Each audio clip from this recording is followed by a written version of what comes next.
Hello, welcome to another edition of the Pace Report. I'm Brian Pace reporting live here at the Jazz Standard here in New York City.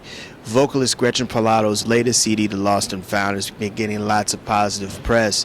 And what she's been able to do over the last 5 or 6 years is, one, she's been able to be straight ahead as far as singing traditional jazz, but she's been able to successfully fuse both pop, world music, as well as R&B. Tonight she's performing selections off her new CD, and tonight we're going to talk about her career as well as her view on where jazz music as far as a vocalist is going.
The Lost and Found. This is a fantastic CD.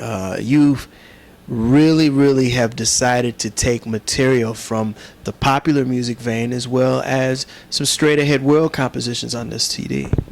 Yeah, it's it's a collection of standards in the jazz repertoire. It's kind of what you might think of as the new standards as far as pop covers. We did a cover of Holding Back the Years by Simply Red, and All That I Can Say, Mary J. Blige and Lauryn Hill sang that.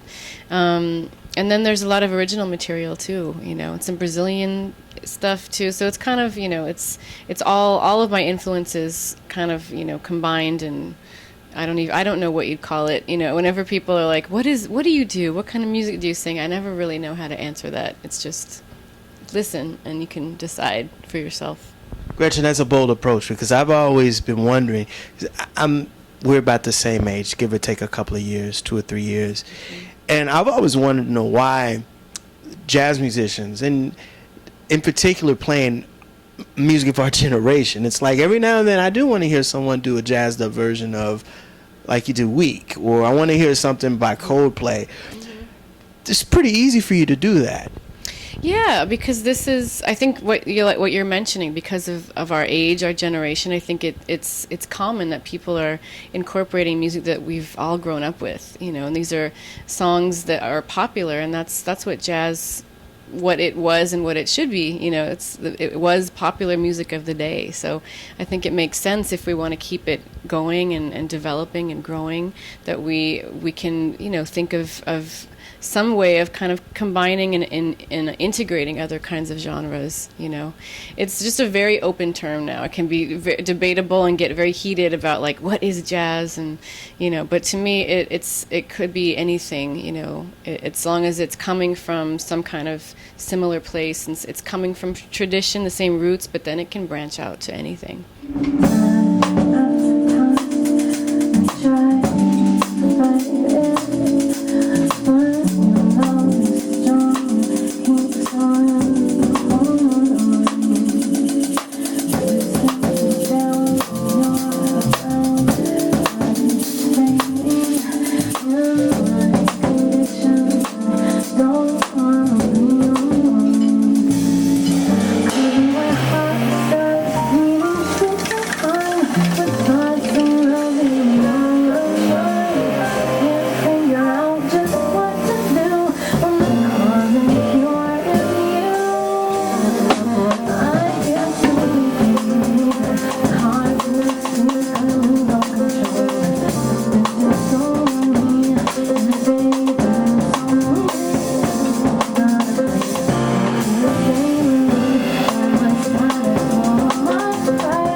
Let's talk about California. You grew up in California, and you came up in a very musical background. That's true. I was born into a highly artistic family. You know, everyone is a musician, is an artist in some way. So it's a really cool way to be spoiled. You know, when you grow up having art around you, all kinds of art, you know, visual and performance and everything in the entertainment industry, it makes you realize that it's part of every day. You know, there's nothing different about you know, math and English and science, and in school we also have arts classes, and it's vital that we have that kind of you know, surrounding, and it just enriches our lives. So I learned very early that it was possible to be an artist and have this be a career. And you know, if you have a passion and you want to follow that dream, that there's, you know, I didn't have the kind of parents that were like, well, you need to think about a real career and how you're going to support yourself. It was always, you know, like success is measured by your happiness and not, you know, how much money you may make, you know. So I've always just had a really supportive family and group and kind of community of artists. I understand that you were going to major in drama before you segued into just music full time.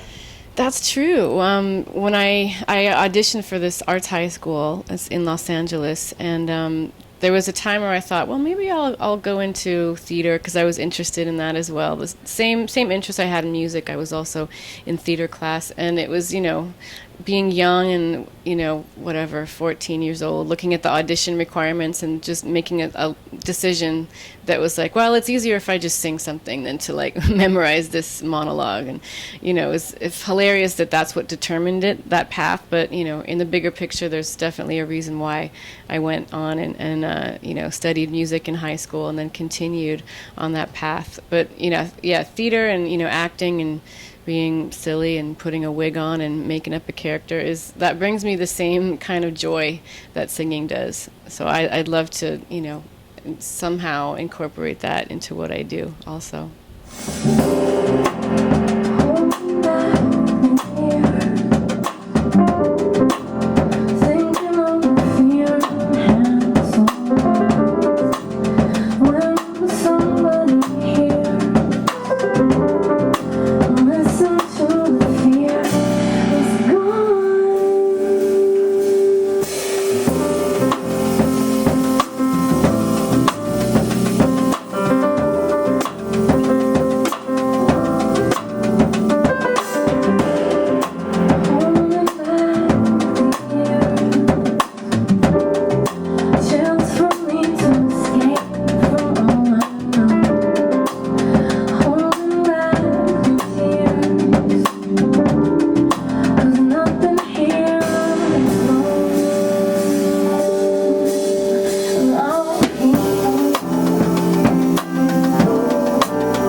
Tell me some of the musicians, vocalists, and songwriters that inspired you.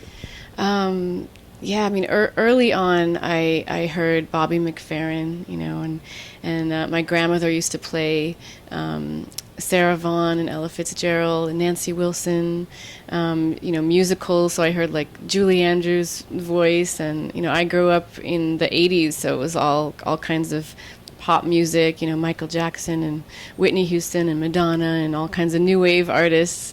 And then I think just from my family, just being artists and very having a very eclectic kind of mix of taste of music. I heard music from all over the world, you know, growing up, and vocalists, singers from all over the world too. So it was those kind of people that influenced me, that made me realize that, especially Bobby McFerrin, you know, hearing a voice like that when you're young makes you realize that you can somebody can do that, even though he's the only one who can touch what he does, but that it's possible to use your voice in a different way than the traditional, here's the melody and now I'm going to step aside and let the band take over, that you can be integrated in the music and use your voice as part of the texture and get into, syllables and resonance and placement and consonants and it's fascinating what we are capable of doing with our voice, and so much of that comes from hearing people like Bobby McFerrin very young.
You are the new voice and the new part of the new generation of the new jazz vocalists that are coming out now.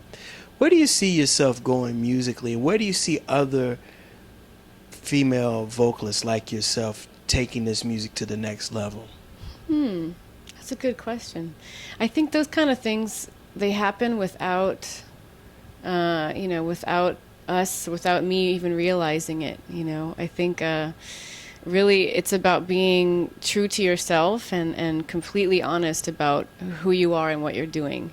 I think it's not, I don't think I'm just following in footsteps, so to speak. I don't think I'm necessarily doing anything new, but if I mentioned people like Bobby McFerrin, hearing voices like that made me realize, okay, I'm going to follow that path. I can try to do something similar to that, and then without realizing it, I might be an influence to, the person in another generation. So my point is, I think by just following that and thinking like, this is what moves me and what speaks to me and this is what I'd like to do, then you end up, looking back and realizing, oh, okay, I've made this has been, this has touched somebody else and inspired somebody else.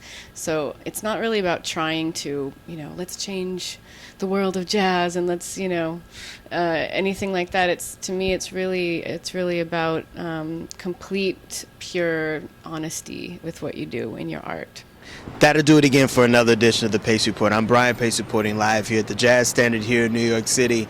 I'd like to personally thank Gretchen Parlato for her time, as well as the staff and management here at the Jazz Standard. As always, please visit my website, www.thepacereport.com, for my weekly column as well as my past segments. Until next time, remember, if it's in the groove, it'll make you move. Until next time, peace.